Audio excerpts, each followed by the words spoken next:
Hola, buenos días. Mi nombre es Natalia Carrasco, soy médico internista del Hospital de los Andes y a continuación les voy a presentar este tema, hiperparatiroidismo primario. Para comenzar, un pequeño recordatorio anatómico de las glándulas paratiroides, que son las encargadas de secretar la PTH, que es la hormona involucrada en este trastorno. Saber que son glándulas endocrinas que se ubican en los bordes posteriores de la glándula tiroides y que son pequeñas estructuras de forma lenticular que pesan aproximadamente 50 miligramos cada una. Como mencionaba, su rol es la secreción de PTH o paratormona, lo cual fisiológicamente depende mayoritariamente del nivel de calcio, con el cual se correlaciona en forma inversa. Lo que ocurre en este trastorno es un exceso de PTH que se origina en un trastorno intrínseco de una o más paratiroides. ¿Por qué es importante conocerlo? Porque constituye la causa más frecuente de hipercalcemia en ambiente ambulatorio y generalmente es pesquisado de forma incidental. Y en cuanto a epidemiología, es mucho más frecuente en mujeres que en hombres, en una razón 3:1. Un pequeño recordatorio de la fisiología.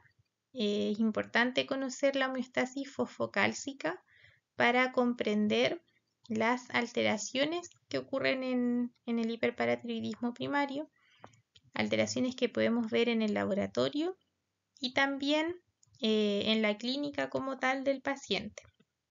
¿Ya? La homeostasis fosfocálcica depende principalmente de dos hormonas, de la PTH y del calcitriol. El calcitriol es la vitamina D activa y corresponde a la segunda hidroxilación de la vitamina D que ocurre a nivel renal, ¿ya? La primera ocurre a nivel hepático. Estas hormonas, su rol es mantener niveles normales de calcio y de fósforo. Para esto, cuando sensan niveles bajos, actúan sobre los siguientes órganos: riñón, hueso e intestino.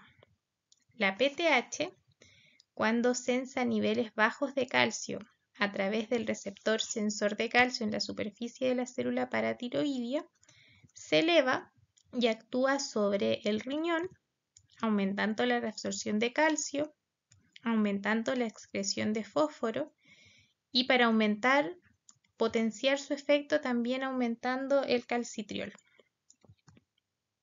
A nivel óseo, lo que hace es aumentar la resorción ósea, es decir, moviliza calcio desde el esqueleto hacia el plasma para mantener niveles alrededor de los rangos normales, mientras que el calcitriol también actúa a nivel renal y la única diferencia es que este disminuye la excreción de fósforo, a nivel óseo aumenta la resorción ósea y a nivel intestinal aumenta tanto la absorción de calcio como de fósforo, ¿ya?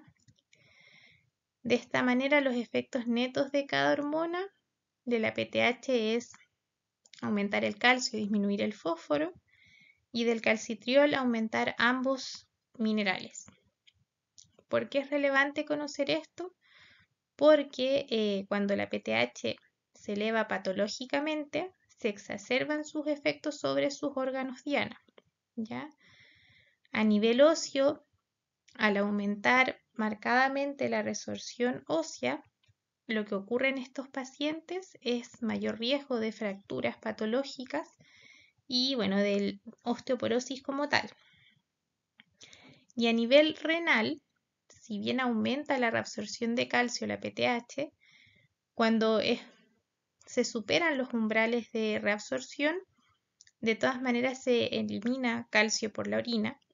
Por eso lo más clásico es que haya esta hipercalcemia con hipercalciuria, y la hipercalciuria a nivel renal puede generar cálculos de oxalato de calcio principalmente y llevar en casos más avanzados a enfermedad renal.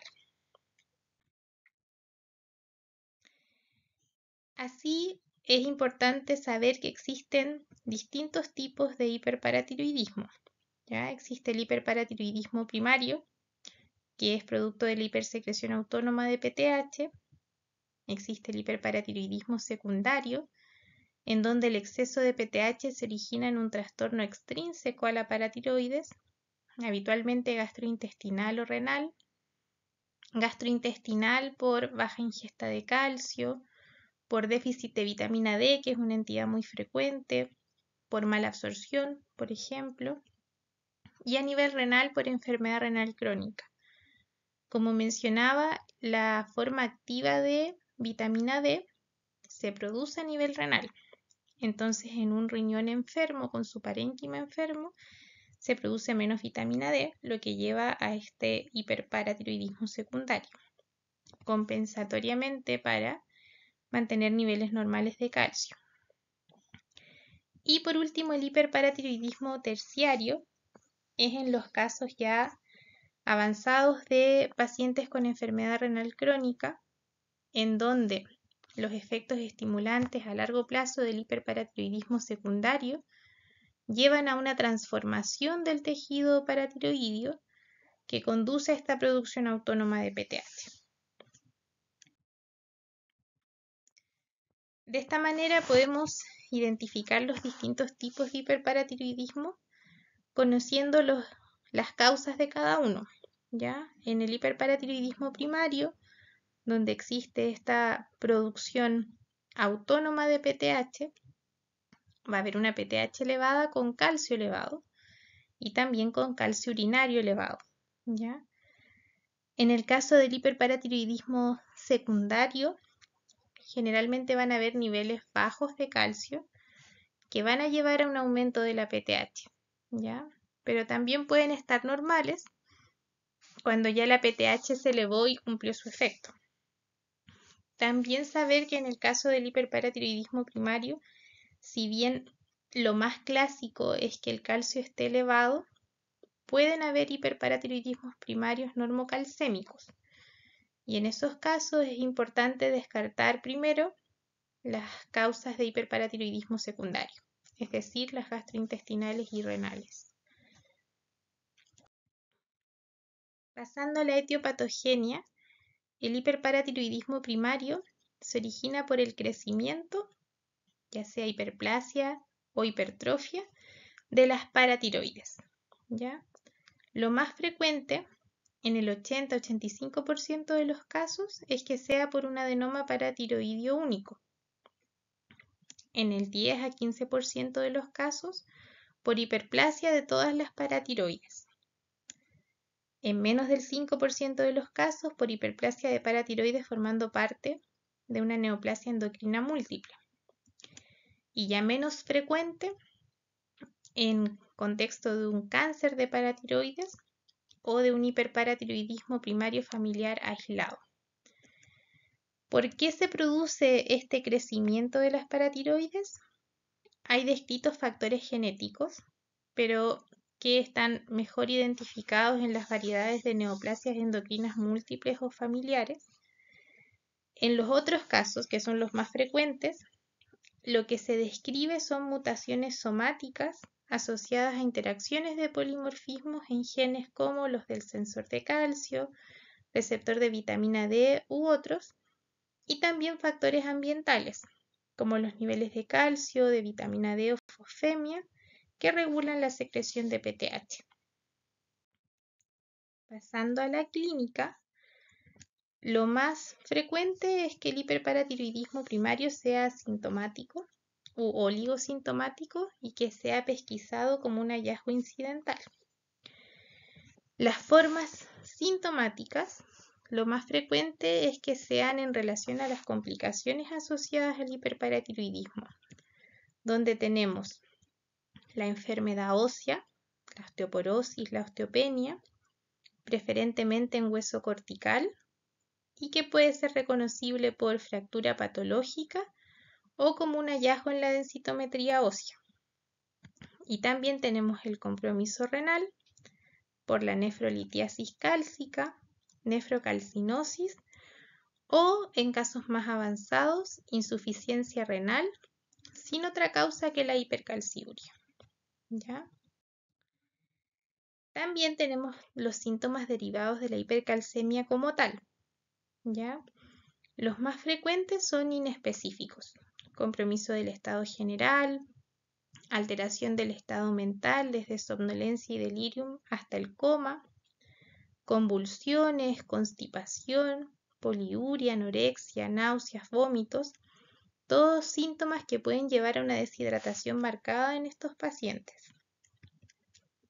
También podemos encontrar alteraciones en el electrocardiograma. Lo más clásico es el QT corto, que el riesgo es que puede llevar a arritmias. Y también se describen las ondas J de Osborn, que vemos ahí en el trazado del electrocardiograma.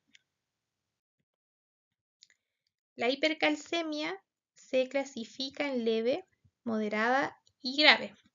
Lo más frecuente en el hiperparatiroidismo primario es encontrarnos con hipercalcemias leves, ¿ya? Las hipercalcemias moderadas y graves nos deben hacer sospechar otras causas de hipercalcemia. Una de las más frecuentes es la hipercalcemia maligna en contexto de pacientes con neoplasias avanzadas. ¿Cuál es el abordaje diagnóstico de estos pacientes? Bueno, la sospecha del hiperparatiroidismo primario es a partir generalmente, de un examen de laboratorio alterado, un paciente con una hipercalcemia. Ante ese escenario, los exámenes que debemos solicitar para complementar el estudio son nuevamente los niveles de calcio, de creatinina y de PTH, y en orina los niveles de calcio y de creatininuria. ¿Por qué es importante medir la creatinina en orina? Porque es un marcador de recolección urinaria adecuada, ¿ya? La creatininuria normal en mujeres es de 15 a 20 miligramos kilo día y en hombres de 20 a 25 miligramos kilo día. Si la recolección de orina ronda en esos rangos, sabemos que es una recolección adecuada y que por lo tanto son confiables los niveles de calcio que arroja, ¿ya? Lo clásico en el hiperparatiroidismo primario es encontrar hipercalcemia, PTH elevada e hipercalciuria, ¿ya? Si el calcio en la orina está bajo, debemos sospechar como diagnóstico diferencial una hipercalcemia hipocalciúrica familiar, ¿ya? Que es una entidad menos frecuente, pero que debemos tener presente. Si ya tenemos diagnosticado como tal el hiperparatiroidismo primario, lo que viene es la evaluación clínica, determinar si es un hiperparatiroidismo primario sintomático o asintomático. Y por otro lado, si la PTH resulta suprimida, debemos sospechar otras causas, ¿ya? Por ejemplo, lo que mencionaba de la hipercalcemia tumoral, pero también hay otras mediadas por vitamina D, pacientes con enfermedades granulomatosas tipo sarcoidosis, tuberculosis, linfoma. También están las causas farmacológicas, por ejemplo, las tiazidas. También tenemos causas misceláneas, pacientes con inmovilización prolongada, pacientes con nutrición parenteral o con otras patologías como el hipertiroidismo, donde también podemos encontrarnos con hipercalcemia, ¿ya? Pasando al manejo, el manejo va a depender si determinamos que el hiperparatiroidismo es sintomático o asintomático. En los pacientes sintomáticos, el manejo de elección es la cirugía, ¿ya? ¿Por qué? Porque la cirugía logra la curación bioquímica y la remisión total o mayoritaria del compromiso óseo o renal, ¿ya? Y la cirugía consiste en la extirpación del adenoma o en la paratiroidectomía subtotal en caso de hiperplasia. Solo en los casos en los que va a haber una cirugía, debemos buscar y hacer una localización preoperatoria de la lesión causante del hiperparatiroidismo. Para esto lo que se suele usar es la cintigrafía paratiroidea, ¿ya? En el resto de los casos donde no va a haber manejo quirúrgico no es necesario solicitar imágenes, porque el diagnóstico es bioquímico, ¿ya? ¿Cómo determinamos si el paciente efectivamente es asintomático o no? Es evaluando a estos pacientes con una densitometría ósea y también con función renal y generalmente también con imágenes para determinar si hay o no nefrolitiasis, nefrocalcinosis, ¿ya? Si hay esas alteraciones de la mano del hiperparatiroidismo, pasa de ser asintomático a ser sintomático. También es importante en estos pacientes determinar si hay deficiencia de vitamina D o no concomitante. Si hay déficit de vitamina D, es importante no realizar cargas de vitamina D porque esto puede empeorar la hipercalcemia y la hipercalciuria. Lo que se recomienda es indicar dosis de mantención 600 a 800 unidades día para lograr paulatinamente niveles normales de vitamina D, ¿ya? Tener presente también que hay pacientes que pueden no ser candidatos a cirugías, pacientes muy añosos, pacientes con múltiples comorbilidades. En esos casos se puede optar a un manejo médico. Lo que más se utiliza generalmente es el Cinacalcet, que es un calcimimético que disminuye los niveles de PTH. Y también para el manejo de las complicaciones, como la osteoporosis, se pueden usar bifosfonatos, ¿ya? Que eso lo vamos a ver más en detalle en la clase de osteoporosis. Ahondando un poquito más en los casos de indicación de cirugía en pacientes asintomáticos, existe un consenso en indicar tratamiento quirúrgico en las siguientes condiciones: pacientes menores de 50 años, pacientes con calcio mayor a 1 miligramo por decilitro sobre el valor normal, pacientes con osteoporosis diagnosticada por la densitometría, pacientes con calciuria elevada mayor a 250 miligramos día en mujeres, mayor a 300 miligramos día en hombres, y la presencia de nefrolitiasis en imágenes, ya sea radiografía, eco o TAC. Bueno, y eso fue la presentación.